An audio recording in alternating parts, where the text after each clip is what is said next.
आदमी अपने भीतर झांकना नहीं चाहता, क्योंकि वहां उसे एक तनाव, एक खिंचाव, एक जकड़न महसूस होती है।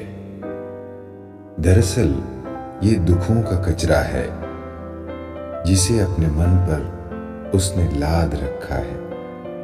ये कचरा आपका नहीं है और जिंदगी में पाए बेहतरीन सुखों को भूलकर आप इस बोझ को छाती से चिपकाए घूम रहे हैं। दूसरों की कही निरर्थक और बुरी बातों की पीड़ा जो सबक सिखा गई, ऐसी असफलताएं जो न मिल सके, उन लोगों के दुख की कालिक को आप अपनी आत्मा के सुंदर चेहरे पर लगाए हुए हैं और उसे बदरंग बना रखा है।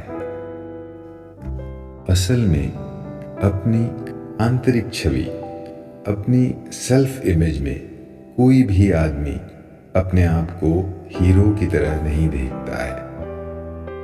ये एक बड़ा विरोधाभास है कि हम दूसरों के सामने तो अपने आप को हीरो की तरह प्रेजेंट करते हैं, लेकिन अपने अंदर झांक के कभी नहीं देखते कि बचपन में सुनी गई बेकार बेमतलब की बातें, माता पिता समाज के द्वारा लगाए गए स्टिकर अब भी हमारी आत्मा पर अपने दाग और धब्बों के साथ मौजूद हैं। और इन सब के मिलने से जो गंदला सा आकार बनता है वो हमारी आत्मिक छवि या सेल्फ इमेज बन गया है। ये बात क्योंकि हम कभी समझ नहीं पाते, इसीलिए ये बात जीवन को मैला कुचैला और लगातार असुविधाजनक बनाए रखती है। क्या होती है ये सेल्फ इमेज? इस पर कभी विचार किया है आपने? क्यों सभी के सामने अपनी श्रेष्ठता को प्रमाणित करने की अधीरता बनी रहती है आदमी में?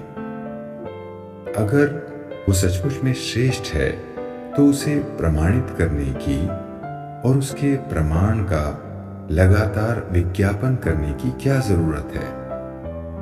क्या भीतर कुछ और बाहर कुछ और है? इसके लिए बाहर दिखाने की उतावली है कि भीतर सब ठीक ठाक है। तो सबसे पहली जरूरत है कि भीतर जो तलखी, जो धुंधलका है, वो अनुभव जो लगातार तिक्तता की तरह शरीर के साथ रहता है, वो आपके शरीर के रासायनिक असंतुलन का परिणाम है। वो आप नहीं हैं और वो बदल सकता है। इसका प्रमाण ये है कि जब भी आप खुश या आनंदित महसूस करते हैं, ये तिक्तता, आत्मा के होठों पर रहने वाला ये कसैला स्वाद गायब हो जाता है और एक तरह का खुशनुमा एहसास भीतर होता रहता है। एक तरह की मिठास उमड़ने लगती है। ये मिठास, ये खुशनुमा एहसास दरअसल आप हैं। हर बच्चा इस मिठास, इस खुशनुमा एहसास को जन्म के साथ लेकर पैदा होता है, लेकिन उम्र के साथ साथ आदमी के भीतर ये स्वाद गुम होने लगता है और बूढ़ा आदमी बहुत तिक्त, मरने की तरफ बढ़ता हुआ मनुष्य कड़वाहट से भरा हुआ होता है। यह कारण नहीं है कि बूढ़े अक्सर कड़वी बातें बोलते हैं। ये कड़वाहट उनकी जुबान यानी बातों में ही नहीं है, बल्कि उनके मुंह के स्वाद में भी स्थायी रूप से रहने लगी है। बच्चे मीठी बोली बोलते हैं। जवान, संभावना से भरा युवा प्यार भरी बोली बोलना चाहता है, सबसे जुड़ना चाहता है। तो सबसे पहले और सबसे बड़ी जरूरत यह है कि हम सजगता के साथ देखें कि हमारे मन में कौन सा अनुभव, हमारी ज़ुबान पर कौन सा स्वाद लगातार बना रहता है, ये कसैला है या मीठा।